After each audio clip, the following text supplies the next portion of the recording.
Marzo de 1989. Las playas de South Padre Island y la ciudad fronteriza de Matamoros se llenaban cada año con miles de estudiantes estadounidenses celebrando las vacaciones de primavera. Música, fiestas, juventud despreocupada. Pero ese marzo, algo cambiaría para siempre la percepción de seguridad en la frontera. Mark Kilroy, un estudiante de 21 años de la Universidad de Texas, cruzó la frontera con sus amigos una noche de martes. Nunca regresó. Su desaparición desencadenaría una de las investigaciones más perturbadoras en la historia del crimen transfronterizo, revelando una realidad que parecía sacada de una pesadilla. Un culto que combinaba narcotráfico, manipulación psicológica y asesinatos rituales. Este es el caso de Adolfo Constanzo, conocido como el Padrino o el Monstruo de Matamoros, un hombre que convenció a personas educadas, inteligentes y aparentemente normales de participar en actos inimaginables. Una historia que nos obliga a preguntarnos, ¿cómo alguien puede ejercer tal control sobre otros seres humanos? Bienvenidos a Crónicas del Crimen. Soy David, y hoy abrimos un nuevo expediente.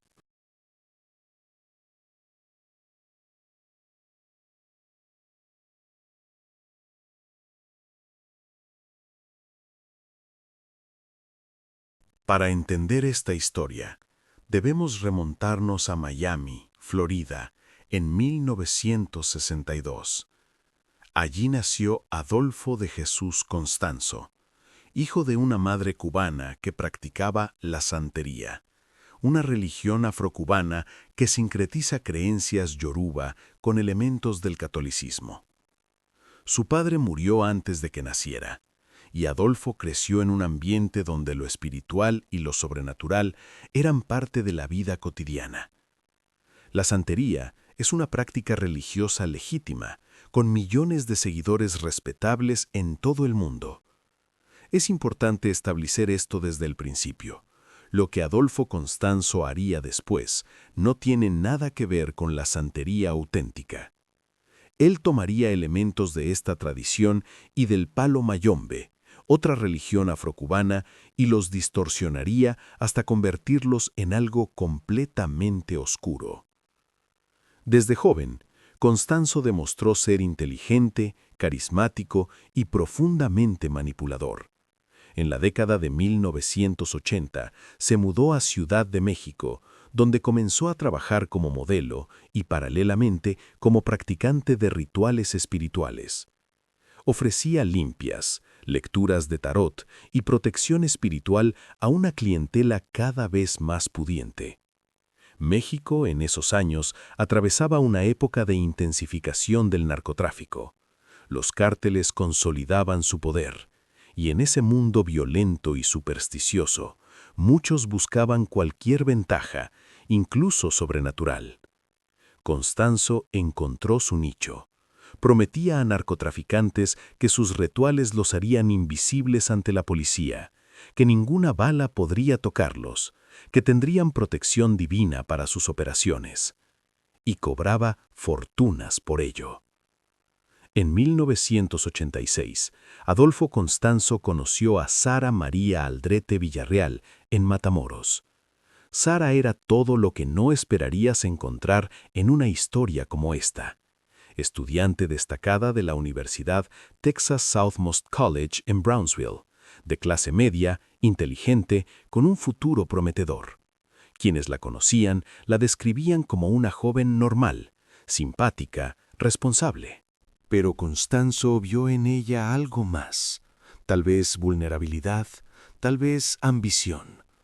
La sedujo con promesas de poder espiritual, de conocimiento secreto, de pertenecer a algo especial. Lentamente Sara se convirtió en su discípula principal, en la madrina del culto que Constanzo estaba formando. No era la única. Constanzo reclutó a varios jóvenes más: Martín Quintana, su compañero sentimental, Omar Orea, Elio Hernández, Serafín Hernández y otros. Algunos eran narcotraficantes de bajo nivel, otros simplemente buscaban protección o pertenencia. Constanzo los envolvió a todos en su red. Para 1987, el grupo había establecido su base de operaciones en el rancho Santa Elena, una propiedad aislada a unas 20 millas al oeste de Matamoros. Era el lugar perfecto, remoto, privado, donde nadie hacía preguntas. Allí, Constanzo construyó su enganga, un caldero ritual usado en el Palo Mayombe. Pero la enganga de Constanzo no contenía los elementos tradicionales. Dentro de ese caldero había algo mucho más siniestro. Los primeros asesinatos comenzaron en 1987. Las víctimas variaban: informantes policiales, rivales de los narcotraficantes que pagaban a Constanzo, personas secuestradas al azar. Constanzo convencía a sus seguidores de que estos sacrificios eran necesarios, que fortalecían su protección espiritual, que los hacían invencibles. Y durante un tiempo funcionó. Los clientes de Constanzo escapaban de redadas policiales, sus negocios prosperaban. ¿Era magia real o simplemente coincidencia y suerte? No importaba. La creencia era suficiente. Y esa creencia mantenía el dinero fluyendo y a los seguidores obedientes. Pero con cada ritual, Constanzo pedía más. Los actos se volvieron más extremos, más violentos. La línea entre realidad y delirio se difuminaba. Sus seguidores, atrapados en la dinámica del culto, en el miedo y en la complicidad, continuaban obedeciendo. Mark Kilroy había venido a disfrutar sus últimas vacaciones de primavera antes de graduarse. Estudiaba medicina. Tenía planes de asistir a la escuela de odontología. Esa noche de martes, él y 3 amigos cruzaron a Matamoros para divertirse en los bares de la zona turística. Alrededor de las 2 de la madrugada, el grupo decidió regresar. Mark iba unos pasos detrás de sus amigos. Cuando ellos voltearon a buscarlo, simplemente había desaparecido. Así de rápido. Un momento estaba ahí, al siguiente, no. Sus amigos lo buscaron frenéticamente, recorrieron las calles, preguntaron en bares, hablaron con policías. Nada. Mark Kilroy se había esfumado en las sombras de Matamoros. Lo que no sabían entonces era que Mark había sido identificado y secuestrado por miembros del culto de Constanzo. No fue casualidad. Constanzo había ordenado específicamente la captura de un estadounidense. Necesitaba, según sus creencias distorsionadas, el cerebro de alguien con educación universitaria para fortalecer su magia. Mark fue llevado al rancho Santa Elena. Lo que sucedió allí es parte del registro oficial del caso, pero no lo detallaremos aquí. Basta decir que Mark Kilroy fue asesinado en un ritual y su cuerpo fue enterrado en el rancho. La desaparición de un ciudadano estadounidense desató una respuesta sin precedentes. La familia Kilroy, devastada pero incansable, presionó a las autoridades. Se ofrecieron recompensas. Los medios estadounidenses cubrieron el caso extensivamente. El FBI y la DEA se involucraron. La presión diplomática sobre México era inmensa. Durante 3 semanas, la búsqueda no arrojó resultados. Matamoros era una ciudad donde la violencia era común, donde personas desaparecían regularmente, donde la corrupción policial era un secreto a voces. Encontrar a una persona en ese laberinto parecía imposible. Pero el 1 de abril de 1989, la suerte cambió de la manera más inesperada. Un vehículo pasó por un retén policial rutinario cerca de Matamoros. El conductor, Serafín Hernández García, actuó nerviosamente, de manera sospechosa. Pero cuando los policías intentaron detenerlo, él simplemente continuó conduciendo. No huyó rápidamente, sino que avanzó lentamente, como si esperara que lo dejaran pasar. Los policías lo siguieron hasta el rancho Santa Elena. Serafín actuaba como si fuera intocable, como si tuviera protección, y de hecho, así lo creía. Constanzo le había prometido que era invisible ante las autoridades, que ninguna policía podía arrestarlo. Pero esta vez no funcionó. Los policías entraron al rancho y lo que encontraron cambió todo. El olor llegó primero. Luego, al investigar el terreno, comenzaron a encontrar áreas de tierra removida. Comenzaron a excavar. El 11 de abril de 1989, el mundo conoció la verdad sobre el rancho Santa Elena. Los investigadores desenterraron restos humanos, uno tras otro. Al final, encontraron evidencia de al menos 15 víctimas. Encontraron la nganga de Constanzo, ese caldero ritual. Dentro había restos humanos, incluyendo un cerebro. Encontraron altares, símbolos rituales, evidencia de ceremonias. El rancho no era solo un lugar de asesinatos, era el templo de Constanzo, donde había construido su imperio de horror. Entre los restos, identificaron a Mark Kilroy mediante registros dentales. También identificaron a otras víctimas: Gilberto Sosa, un policía federal desaparecido en 1987, varias personas que habían sido reportadas desaparecidas en la región. Los miembros del culto que fueron capturados en el rancho comenzaron a confesar. Helio Hernández Rivera proporcionó detalles escalofriantes de múltiples asesinatos. Describió cómo Constanzo lideraba los rituales, cómo Sara Aldrete participaba activamente, cómo todos obedecían sin cuestionar. Pero Constanzo y Sara Aldrete no estaban allí. Habían huido a Ciudad de México. La presión sobre las autoridades mexicanas era ahora insoportable. El caso había capturado la atención internacional. La Policía Judicial Federal, liderada por el comandante Juan Benítez Ayala, organizó una búsqueda masiva. Durante semanas, siguieron pistas, vigilaron propiedades, interrogaron contactos, ofrecieron recompensas. Constanzo y Aldrete se movían constantemente, escondiéndose en diferentes apartamentos de la capital. Finalmente, el 6 de mayo de 1989, recibieron información de que Constanzo estaba en un edificio de apartamentos en la calle Río Sena 19, en la colonia Cuauhtémoc. La tarde del 6 de mayo, la policía rodeó el edificio. No iban a cometer errores. Constanzo era considerado extremadamente peligroso y se sabía que estaba armado.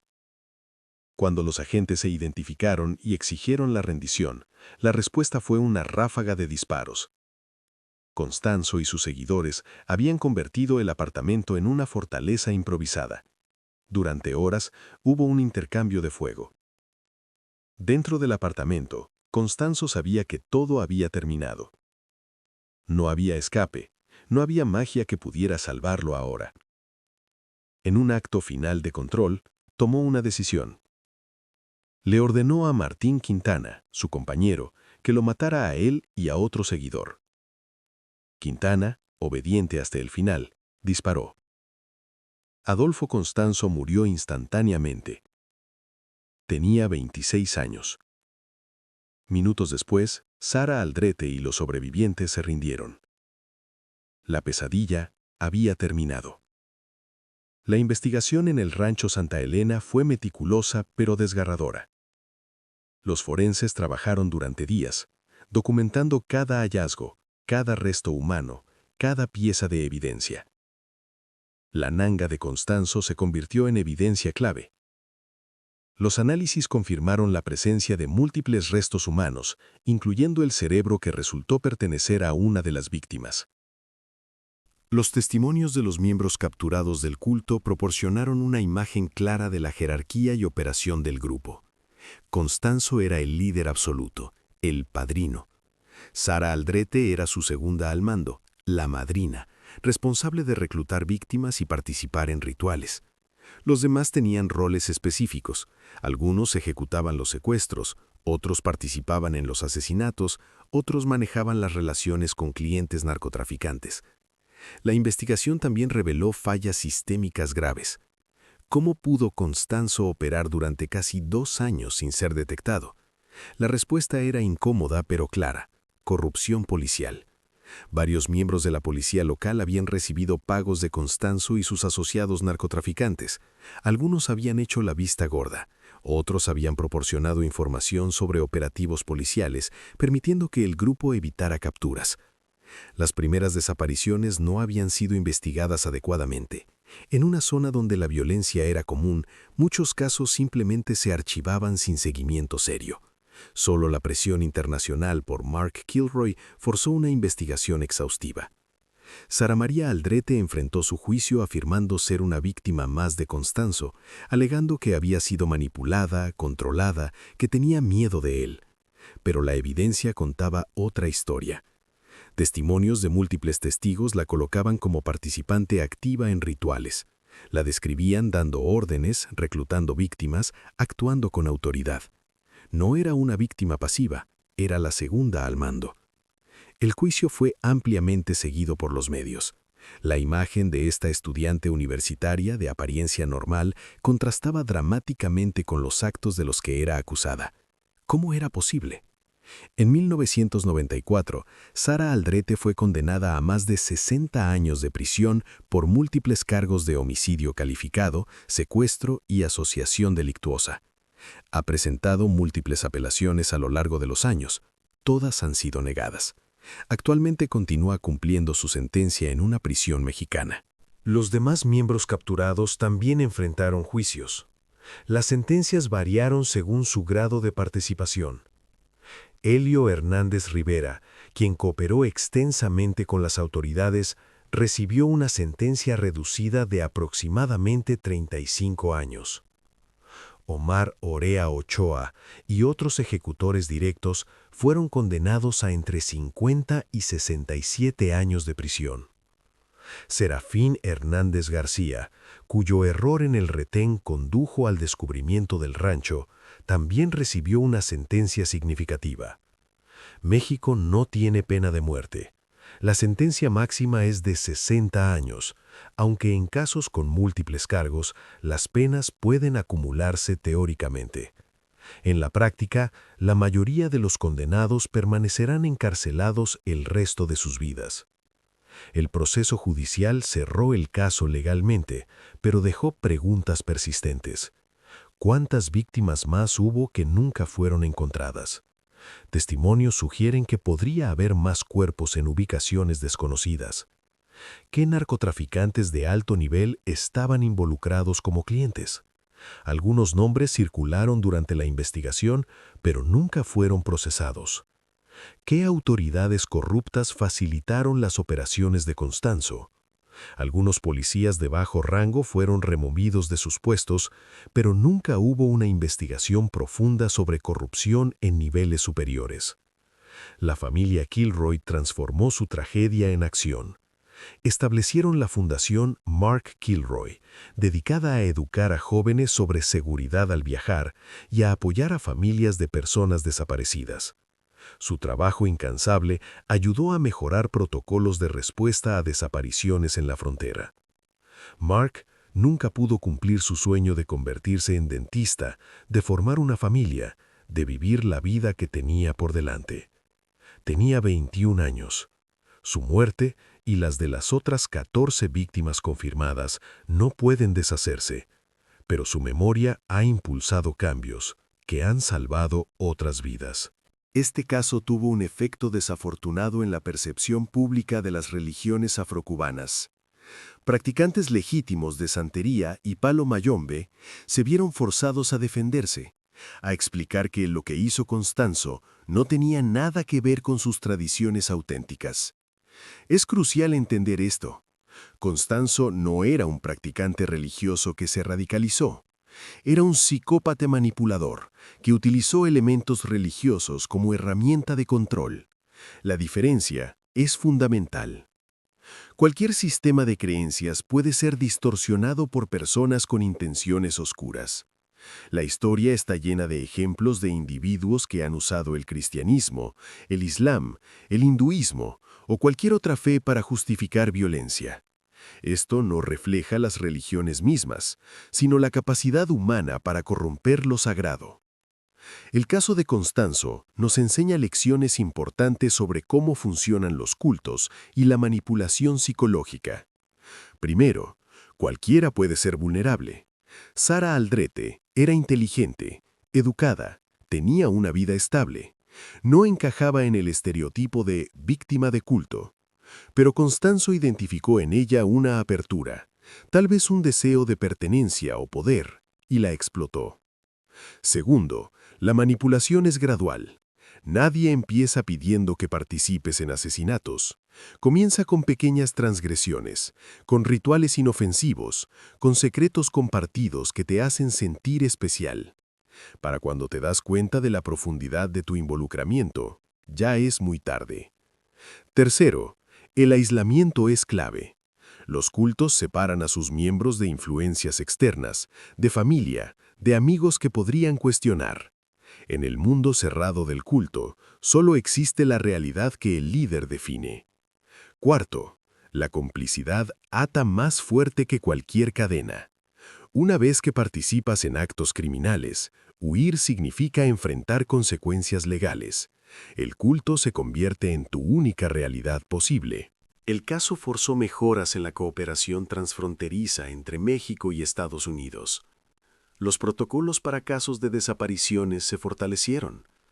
La respuesta a reportes de personas desaparecidas, especialmente ciudadanos extranjeros, se volvió más rápida y coordinada.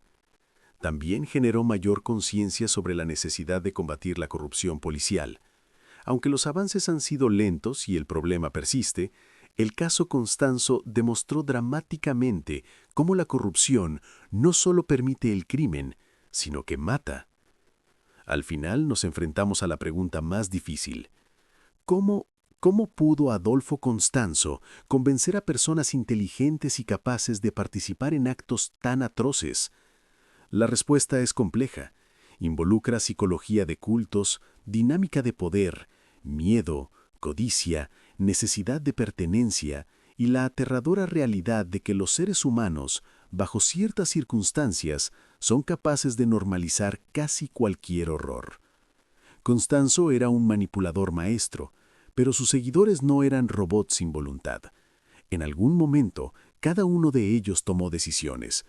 Decisiones de participar, de continuar, de no buscar ayuda, de priorizar su propia seguridad o beneficio sobre la vida de otros. Esta es la verdad incómoda.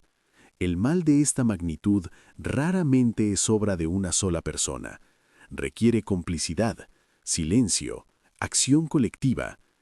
Han pasado más de 3 décadas desde que Adolfo Constanzo murió en ese apartamento en Ciudad de México.